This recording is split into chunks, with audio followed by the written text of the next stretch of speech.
ரெண்டுல ஒன்ன கட் பண்ணி ஒரு பிளட் ஏதாவது ஒரு சதை தூண்டுல பரவினால் அந்த இறைச்சி உங்களுக்கு நோயை உண்டாகும் என்றால், இதெல்லாம் லேப் இல்லாத காலத்துல, மெடிசன் மருத்துவம் வராத, வளர்ச்சி வராத, பரிணாமம் உருவாகாத காலத்துல நிறைய நாயகம் சொன்ன அற்புதமான சரியத்து சட்டங்கள் இதெல்லாம் இன்னைக்கு யார் கவனிக்கிறாங்க? அதே போல குர்பானி கொடுக்கக்கூடியவர்கள் கடைசி வரைக்கும் அந்த குர்பானி பிராணிக்கு முன்னால் ஒரு கத்தியை வச்சுக்கின்னு நல்லா தீட்டு தீட்டு தீட்டு தீட்டு இருக்கக்கூடாது. நீ தீட்டுறதும் தெரியக்கூடாது, அந்த கத்தி கொண்டு வரும் தெரியக்கூடாது. கடைசியில உன் சொந்த மகனை, ஒரு மூத்த மகனை நீ குர்பானி கொடுப்பதை போன்று அந்த ஆட்டை கொடுக்கணும். அந்த ஃபீலிங்ஸே இல்லை இன்னைக்கு இந்த சமூகத்துல. ஆடு குர்பானி கொடுக்குறவங்க இப்ராஹிம் நபியோட ஃபீலிங்ஸோட வந்தாங்க. நீங்க கூகுள்ல போய் இப்ராஹிம் நபி அண்ட் இஸ்மாயில் நபி டைப் பண்ணுங்களேன், ரெண்டு பேருடைய புகைப்படம் அது கிடையாது ஒரிஜினல். ஆனா ரெண்டு பேரும் ஏதாவது இமேஜினேஷன் பண்ண மாதிரி பார்த்தா அசல்ல ஃபீலிங் வரும் அந்த போட்டோலாம் பார்க்கும்போது. ஏன் கூட அழகா நமக்கு அற்புதமான ஒரு ஃபீலிங்ஸான காட்சிகள் நமக்கு தருது. ஆனா ரியலா நாம கொடுக்கக்கூடிய அந்த டவர் வரது இல்லையே. சீக்கிரம் சீக்கிரம் ஆகட்டும் மிரட்டுறது, அதாவது பண்றது, இதெல்லாம் நம்ம குர்பானியில செஞ்சோம்னா குர்பானி ஏற்றுக்கொள்ளப்படாது. அதே போன்று குர்பானி கொடுக்கக்கூடியவர்கள், கூட்டு குர்பானி கொடுக்கக்கூடியவர்கள், ஆட்டுல 7 பேர் அவசியம் இருக்கணும். அதுல ஒருத்தர் கறிக்காக இறங்கி சேர்ந்தால் 6 பேர் கறி, 6 பேருடைய நீயத்து கட்டு போச்சு குர்பானி கூடாது. ஒரு மாட்டுக்கு 7 பேர் அல்லவா, 5 பேர் தான் சேர்ந்தாங்க, 2 பேர் வரல. இப்ப என்ன செய்யுது? குர்பானி கொண்டு 5 பேர் கிடையாது, 2 பேர் வராதனால 5 பேருக்கு செய்ய வேண்டும். ஒரு மாட்டின் தொகை அளவுக்கு காசை போட்டு ஷேர் செஞ்சு 7 பேர் கொண்டு 5 பேர் கொடுக்கலாம். அந்த 5 பேர் கொடுத்த ஒரு மாட்டை 5 பேருக்கு தனித்தனியாக பங்கை பிரிச்சுட்டு 2 பேர் பங்கு தனியா நிக்கும்ல, அது 5 பேருக்கு சமமா பிரிக்கணும். இந்த சட்டங்களை எல்லாம் கொடுப்பவர்கள் தெரிஞ்சிருக்க வேண்டும்.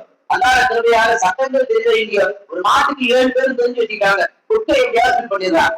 குட்டை எப்படியாவது ஃபீல் பண்ணி மாட்டை கொடுத்துடுறாங்க, ஒட்டாத்தை கொடுத்துடுறாங்க. சொன்னாங்க, குர்பானி பிராணி நீங்கள் எடை போட்டு வாங்காதீர்கள். அது ஒரு பொருள் கிடையாது, வியாபார சரக்கு கிடையாது. அல்லாஹ்வுக்காக கொடுக்கக்கூடிய ஒரு அற்புத ஒரு செயல். நிறைய பேர் ஆட்டம் செய்யறாங்க, எடை போட்டு வாங்குறாங்க. எடை போட்டு வாங்கக்கூடாது, எதை பேசிதான் வாங்குறீங்க ஒழிய எடை போட்டு நீங்கள் வாங்கினால் உங்கள் குர்பானி ஏற்றுக்கொள்ளக்கூடாது. முடிந்த வரை தெரிந்து கொள்ள வேண்டும் சட்டங்கள் என்ற தலைப்பில் இதெல்லாம் அடிப்படை சாரம்சம் ஒரு குர்பானி கொடுப்பதற்கு. அதை அல்லாஹ்வுடைய நாம் இப்போது சரிப்படுத்தி விட்டோம். அதே போன்று தெரிய வேண்டும் சட்டங்களும் தெரிய வேண்டும் மாணவர்கள் என்று பார்க்கின்ற பொழுது இந்த துல்ஹஜ் பெரிய ஒரு நாள் இருக்கு. அந்த நாள் தான் அரபாவுடைய நாள். அந்த நாளில் யார் நோன்பு நோக்கிறாரோ அவருக்கு ஓராண்டு பாவங்கள், முந்தைய ஆண்டு பாவங்கள் மன்னிக்கப்படும், பிந்தைய ஆண்டு பாவங்கள் மன்னிக்கப்படும். அன்றைய இடத்தில் யார் செலவு செய்கிறாரோ அடுத்த ஆண்டு வரைக்கும் பொருளாதாரத்தை பறக்க செய்யப்படும். ஆயிஷா அம்மா சொன்னாங்க, அரபாவுடைய நாள் இன்னைக்கு அல்லாஹ் ஒரு பெரும் கூட்டத்தை நரகத்திலிருந்து விடுதலை செய்யறான். அந்த அப்படிப்பட்ட விடுதலை வேற எந்த நாளும் செய்யல, அது அரபாவுடைய நாள்ல செய்யறான். ரசூலுல்லாஹ் சொன்னாங்க, ஐயத்துவாய் துவா யோமுல் அரபா, துவாக்களில் ஆக சிறந்த துவா எந்த நாள் தெரியுமா? அரபா நாளில் கேட்கக்கூடிய துவா தான் சிறந்த நாள்.